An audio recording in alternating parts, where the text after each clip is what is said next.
Aaminas samayal. Today நம்ம சேனல்ல கல்கண்டு பொங்கல் தான் ஃப்ரெண்ட்ஸ் பண்ண போறோம். இந்த ரெசிபி பண்றது ரொம்ப ஈஸி தான். தித்திக்கும் கல்கண்டு பொங்கல் எப்படி ரொம்ப ஈஸியா செய்யலாம்னு வீடியோல பார்க்கலாம். வீடியோக்குள்ள போறதுக்கு முன்னாடி எங்க சேனலை நீங்க இதுவரைக்கும் சப்ஸ்கிரைப் பண்ணுங்க. பக்கத்துல இருக்கிற பெல் ஐகான் பட்டனை கிளிக் பண்ணுங்க. அப்பதான் எங்களோட நோட்டிஃபிகேஷன் உடனுக்குடன் உங்களுக்கு வந்து சேரும். கல்கண்டு பொங்கல் பண்றதுக்கு தேவையான பொருட்கள் எடுத்து வச்சிருக்கேன்.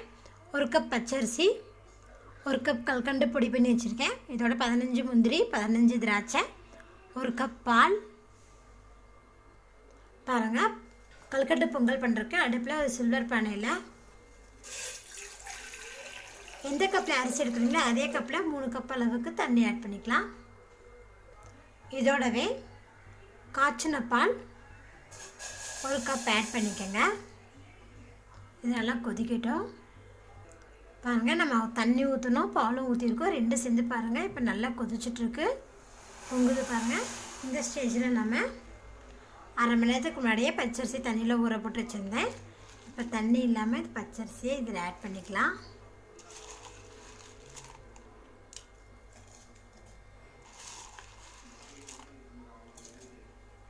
பாருங்கள், இது பச்சரிசி நல்லா இந்த பால் தண்ணியிலே நல்லா கொதித்து நல்லா குழைய வேகணும்.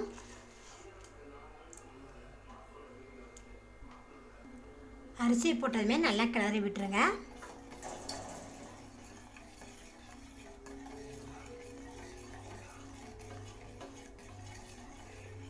பாருங்கள், கைவிடாமல் நல்லா கிளறி இதை நல்லா குக் பண்ணிக்கலாம். பாருங்கள், மீடியம் ஃப்ளேமில் வச்சு கைவிடாமல் நல்லா கிளறிட்டே இருங்க, இல்லைன்னா அப்படியே பொங்கி வலியும்.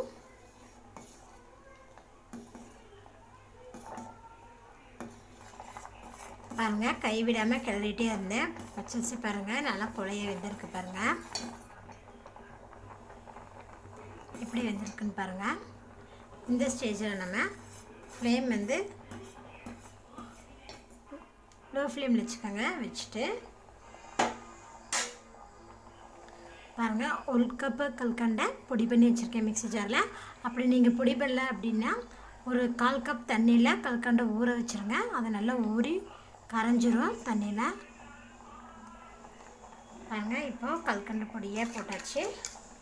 போட்டு நல்லா கிளறி விட்டுக்கலாம். எந்த கப்பில் நீங்கள் ரைஸ் எடுக்கிறீங்களோ அதே கப்பில் தாங்க சுகர் எடுக்கணும். நல்லா கிளறி விட்டு லோ ஃப்ளேம்லேயே ஒரு 2-3 நிமிஷம் நம்ம குக் பண்ணிக்கலாம். இது கொஞ்சம் நல்லா ட்ரை ஆயிரும்.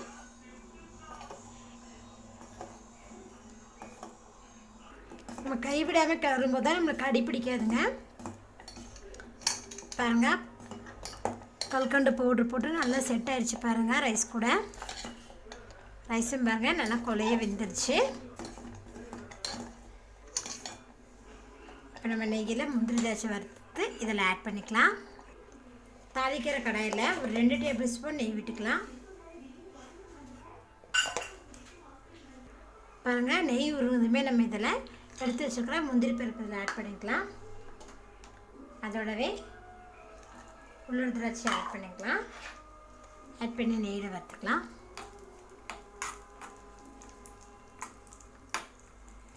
பாருங்கள், நெய்யில் முந்திரி திராட்சை வறுபட்டுருச்சு. இப்போ இதை நம்ம எடுத்துக்கலாம். ரெடியான கல்கண்டு பொங்கலில் நெய்யில் வறுத்த முந்திரி திராட்சை ஆட் பண்ணிடுங்க.